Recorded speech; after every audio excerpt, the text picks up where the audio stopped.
Hello everyone, I'm Danish. I'm a fifth year PhD student at LTI, and today we are going to talk about model interpretation. So let me share my screen.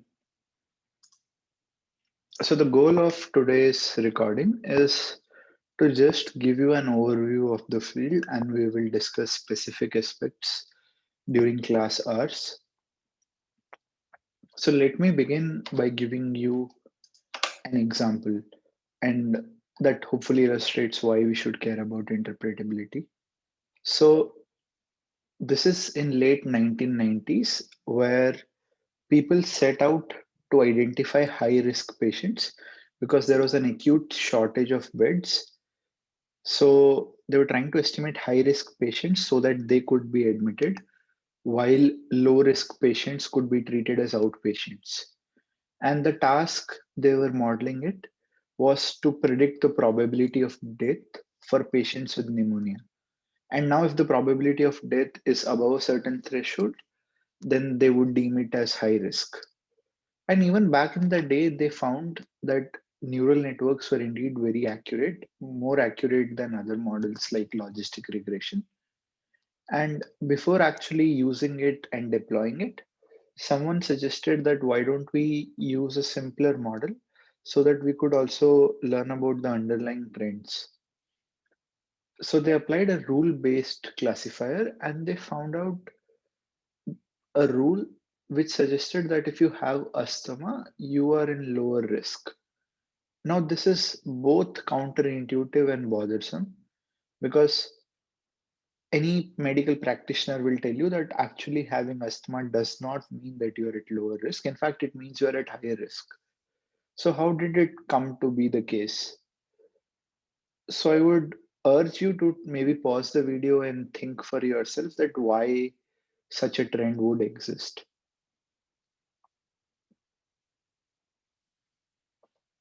So the reason why this is so is because people who came in with asthma, they were immediately given more intensive care. And because of this care, they actually died less. So now if you have this data and you're trying to model probability of death, it would appear that having asthma implies that you die less. But now, if you think about it, if you deploy this model, anybody who has asthma will be categorized as low risk and would be treated as outpatient and would not be given this intensive care. So, deploying such a model could have been disastrous. So, this is like one example where we are able to see potential risks or issues with the model, and thereby interpretability is an important characteristics. So there are a lot more reasons why one should care about interpretability above and beyond uncovering issues, biases, and hopefully fixing them. Like the other reason is that it engenders trust among stakeholders, or it could help with complying regulations. So maybe some of you might be aware that European Union came up with this set of laws where if a machine learning model's outcome significantly affect your lives, then you have a right to explanation. So you could go and ask for an explanation. And simply to comply with this regulation, one has to provide explanations. And there are more reasons like you want to assess the robustness of the system. That is how it will perform in the wild. Or you might have to provide recourse. So if you were denied a credit card or a loan, you might be interested in what should minimally change in your profile so that you could get that credit card or a credit loan. And similarly, there are more reasons like identifying causal factors behind predictions. And these are broadly considered as high level objectives of interpretability. And so, the one question that keeps coming up again and again is why did a model make a certain prediction for a given example? And it's a complex question. So, let us try to unpack this. So, let's say we have a very simple model which only uses two variables. And that function is to just estimate the rent of apartments.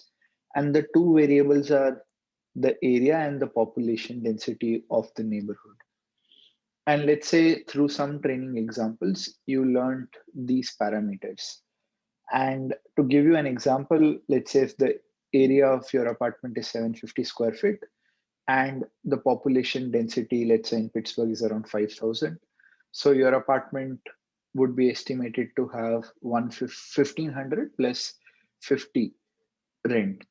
And this is like one very simple function which has two parameters. And if you were to ask what this original question means here, there are many sub questions that are of interest, like how do you arrive at this answer?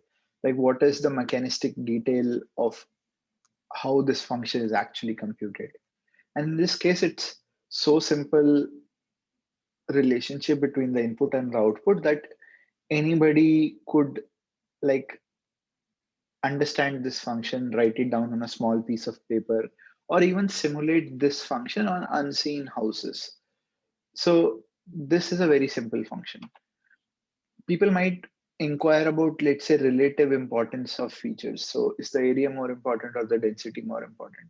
And like looking at the weights, one might conclude that like area is almost 200 times more important because one unit increase in area leads to 200 times more increase in the price.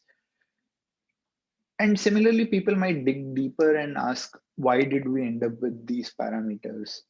What was the specific objective of training this function? Where did the data come from? Which city is this model going to be used for? Is this data representative? And you see, there are a lot of questions that arise even with a very simple model like this, which is very easy to understand and even simulate almost perfectly. And like looking at this function, I hope you are beginning to appreciate the complexity that is involved with, let's say, interpreting functions that we typically use for processing text.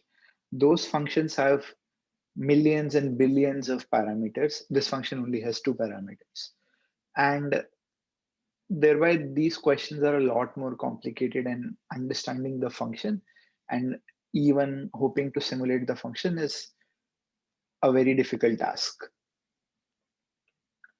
So to understand these complex functions better, like the community has broadly focused in these two directions.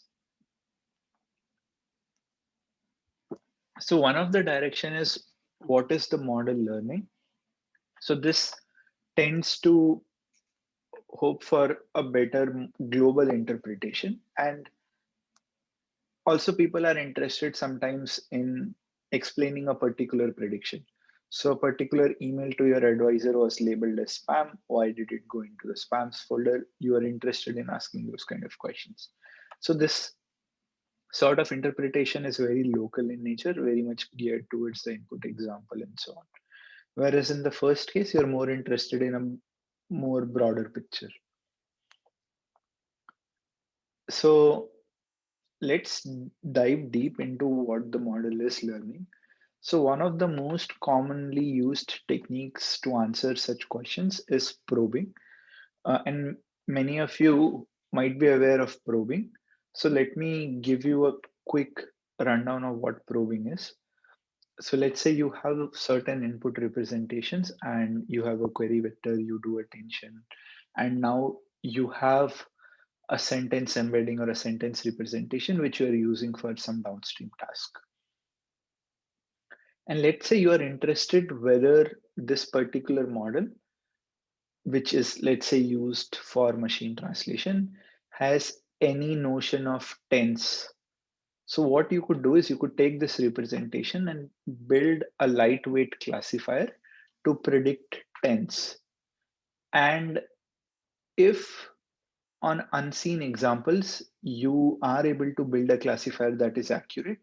So if you are able to guess tense on unseen examples using this classifier, then that implies that information about tense is actually encoded in this representation.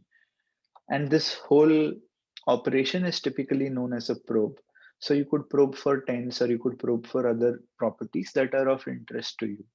And this is in general the whole paradigm of probing.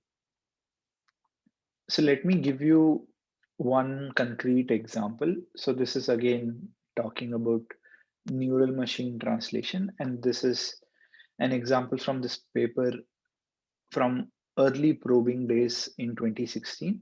And here they're interested in 5 different syntactic properties, like starting from part of speech tags all the way down till voice and tense of the sentence. So this sentence is, this time the firms were ready. So the tense of this sentence is, let's say, past, voice is active, and you have a list of part of speech tags and phrase constituents and so on. And now you are trying to see if the representations of this neural model actually encode these properties or not. So what this paper did was they enumerated these 5 models that were of interest to them. So 2 of the models are E to F and E to G, which is English to French and English to German. And just to contextualize the results, they have a few more models. So the first model is English to English. So this is just like an auto encoder where you are trying to reproduce text as is. And to control for word ordering and natural effects of ordering in languages, they also have a model where you see a permuted English sentence and you have to reproduce it as is. And these two are in some sense lower bounds. And they also have an upper bound where they directly try to start from English and reproduce and generate a linearized parse tree. So the reason why I say these as lower bounds and upper bounds is that a model that's just trained to reproduce English and copy words, the hope is that that might not capture as much syntax. Whereas the model which is specifically trained to produce a parse tree, that has to capture syntax because that's what the task is all about. So in some sense, these are like upper bound and lower bounds. And like if you look at a property like voice, so the majority class in voice is the active class of roughly 83% sentences. And the English to English model is only as good as a majority class, whereas English to French model is almost 10% more accurate. So this goes on to show that the models that actually translate from English to French do encode notion of voice much better than a model that is simply trained to reproduce English.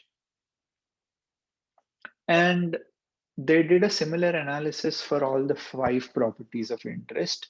So this particular slide presents all those 5 properties. And there is a lot to carefully look here. So one immediate thing to notice here is that the majority class in blue is far lower accuracy than, let's say, English to parse tree or English to French and English to German models in most cases. So these models do encode these syntactic properties. And from left to right, as you can see, the ordering is almost English to parse, English to French, English to Germany, and then English to English and parse and permuted English to permuted English. So that's the first observation. The second observation here is that if you look at C1 and C0 carefully, C1 represents the second layer, whereas C0 represents the first layer. So it's a simple 2-layered network that they're trying to analyze. And if you notice that for sentence level properties like voice or tense, you are beginning to see that higher layers capture that property better, whereas more lower level tasks like identifying part of speech. In those cases, actually, lower layers are slightly better. And this whole idea of a hierarchical representation, where the lower layers capture more lower level concepts, and as you go deeper, the concepts are more abstract. So I'm sure you might have seen a picture where, like in images, the first few layers might capture edges or lines, whereas much deeper layers are beginning to capture interesting compositions of them, where like you might be able to see features like eyes, ears being captured, which are composed out of those lines and so on. So those hypotheses indeed hold true for a lot of models for language. And indeed, we see in deeper networks, even for transformers, that representations are hierarchical. Yeah. So moving on, they also had another interesting experiment where they were trying to see in the whole representation if particular dimensions or particular units were actually correlated with length.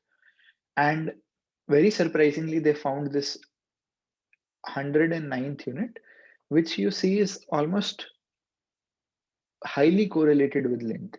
So as you consume source sentences, the value goes down. And as you start spitting out target sentences, the value begins to rise. So it's almost as if the blue neuron's job is to just track the length. And that's why a lot of neural translations are of the right length. So another follow-up experiment they performed was to actually mask this 109th unit. And they realized that there was another unit called unit 334, which also was very highly correlated. So as you can see, there is a fair bit of redundancy in these representations that track the length. And there are also follow-up works which try to theoretically analyze how models can capture length or how models can actually count the number of ones in a binary string of ones and zeros. And the finding here is that LSTMs can learn to count, whereas GRUs are not able to do unbounded counting. And like if you carefully study the equations of LSTMs and GRUs, you will notice that it is easy for LSTMs to attain certain weights that can help them count, but for GRUs, that's simply not possible. So I leave that as an exercise. You can maybe pause the video, or you can like take some time out later to prove this result. And if you are unable to do it, or if you need extra help, you can actually look at this link and the proof is straightforward.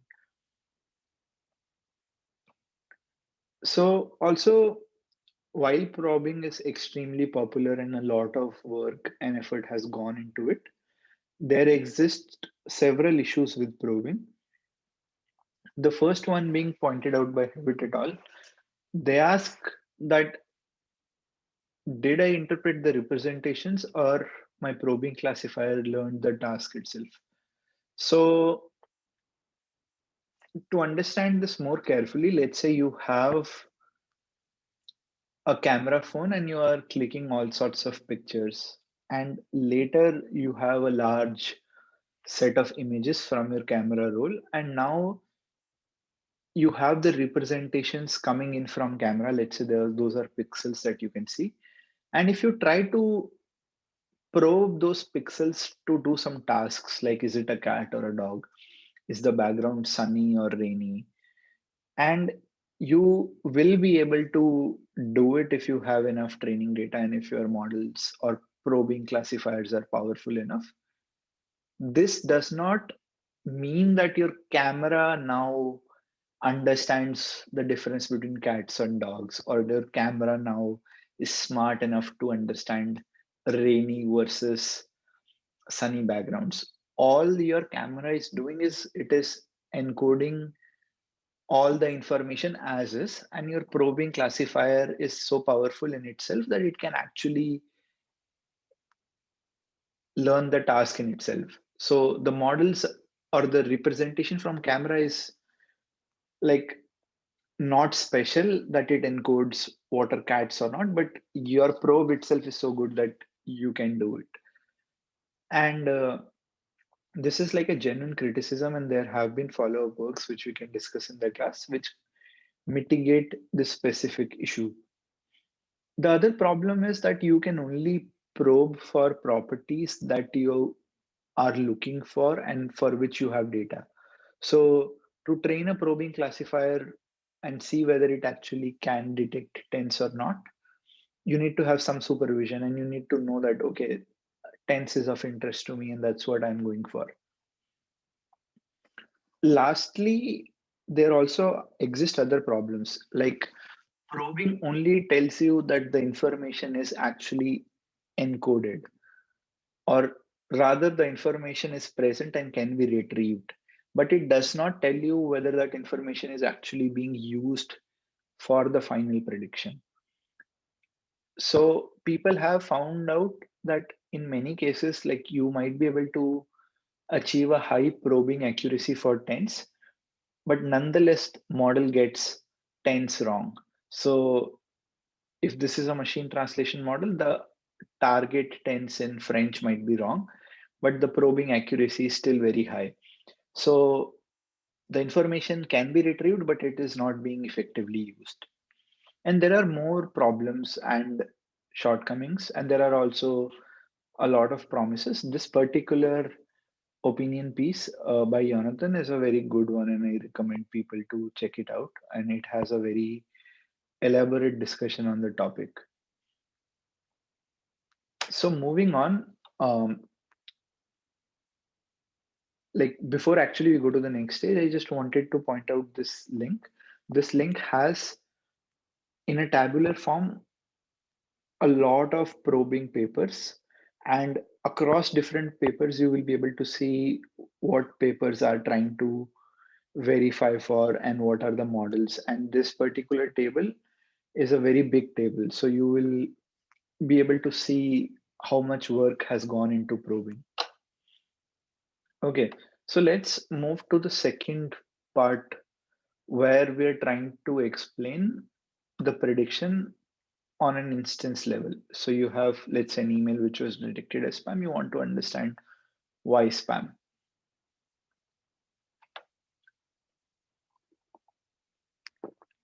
So one of the very common techniques to do input attribution or to understand which portions of the input are important is LIME. LIME stands for locally interpretable model agnostic explanations.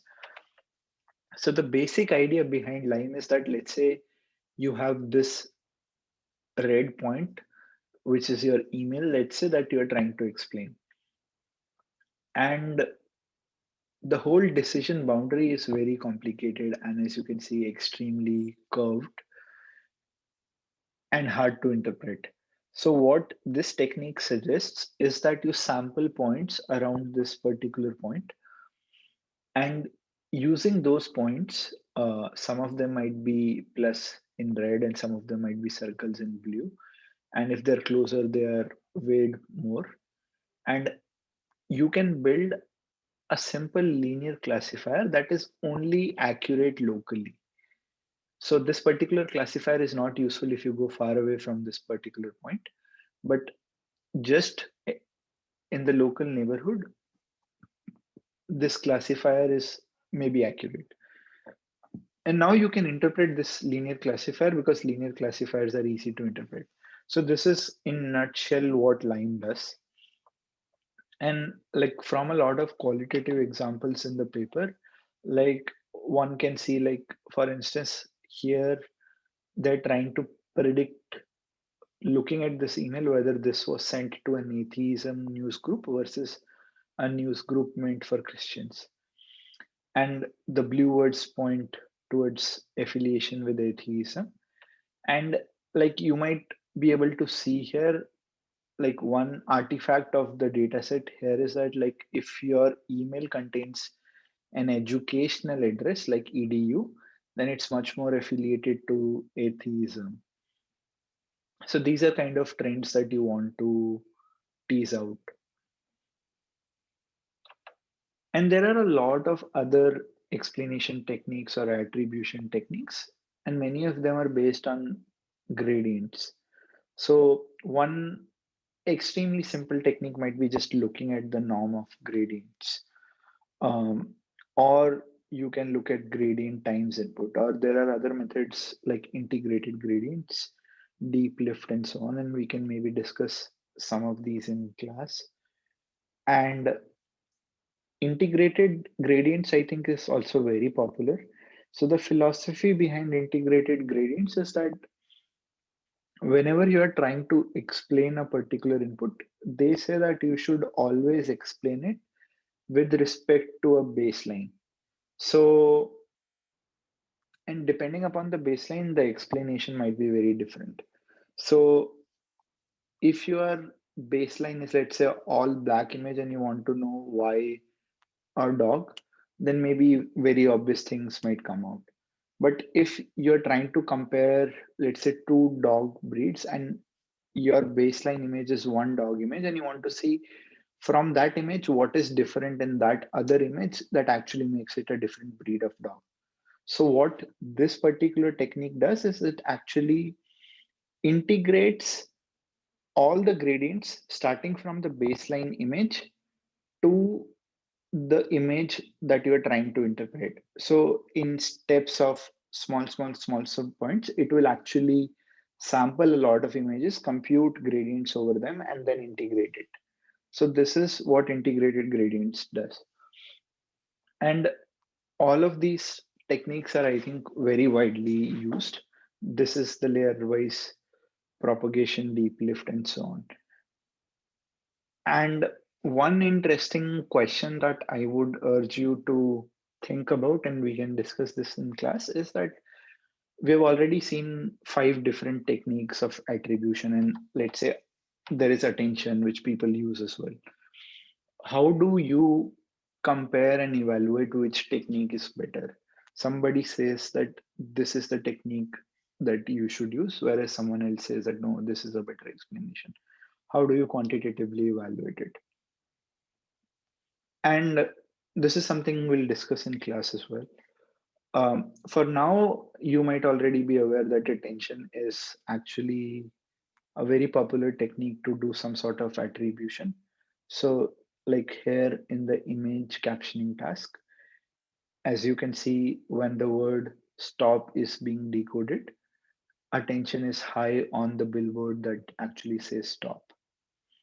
And similarly, it has been used on a lot of different tasks like classification, entailment, and for a lot of different models like transformers, where they specifically visualize different layers, different attention heads, and so on. And since these are purely attention based models, it becomes even like more primary to discuss attention here. And there's a lot of debate about when and whether attention is explanation, and we'll discuss some of that in the class. And this is pretty much what I have so far.